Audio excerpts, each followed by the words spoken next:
সকাল সকাল পূর্বপুরুষদের আগমন ঘটলো, সেই সব দেখে রেডি হয়ে এখন বেরিয়ে পড়েছি, স্টেশনের দিকে যাচ্ছি। ওই যে ট্রেন আসছে, আমি এখন যাব কল্যাণী। তো ট্রেনে উঠে আশেপাশের সবুজ প্রকৃতি দেখতে দেখতে অবশেষে কল্যাণী পৌঁছে গেলাম। টোটোয় উঠে এখন যাচ্ছি পড়াতে। পড়িয়ে বিকালের দিকে বাড়িতে ফিরলাম। বাড়িতে ফিরেই আগে যে কাজটা করলাম সেটা হচ্ছে একটা গিফট আনবক্সিং ভিডিও করলাম। তারপর নাচের পরীক্ষার কিছু লেখা বাকি ছিল, সেসব কমপ্লিট করে এক কাপ চা খেলাম। চা খেয়ে ঝটপট রেডি হতে বসে গেছিলাম। তার মাঝে দেখি এর আবার মাথা ব্যথা খারাপ হয়ে গেছে, কি করছে।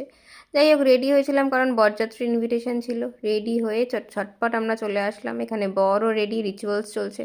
এরপর বরের গাড়ি ছাড়বে, তারপর পেছন পেছন আমরাও বেরিয়ে পড়লাম। বরের শ্বশুরবাড়ি শিমুরালিতেই হওয়ায় আমরা কয়েক সেকেন্ডের মধ্যে পৌঁছে গেলাম। তারপর সেখানে পৌঁছে ব্রাইডের সাথে বেশ কিছু ছবি টবি সবাই তুলে নিল। তারপরে ঝপাং করে চলে গেলাম খাবারের দিকে। আরে এটা করতেই তো গেছিলাম, যাই হোক। তো এখানে দেখো এদেরকে টিফিনগুলো নিয়ে কি সুন্দর দাঁড়িয়ে আছে, ভালোই লাগছিল।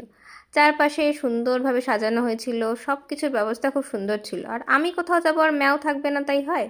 এটা হচ্ছে ছাদনাতলা, সাজানোটাও বেশ ইউনিক লেগেছে। তারপর চলে গেলাম ঝটপট করে পেট পুজো করতে। পেট পুজো করে এসে দেখি এখানে বিয়ে শুরু হয়ে গেছে, রিচুয়ালস সব চলছে। তারপর আমরা গাড়ি করে বাড়ি চলে এলাম। টাটা।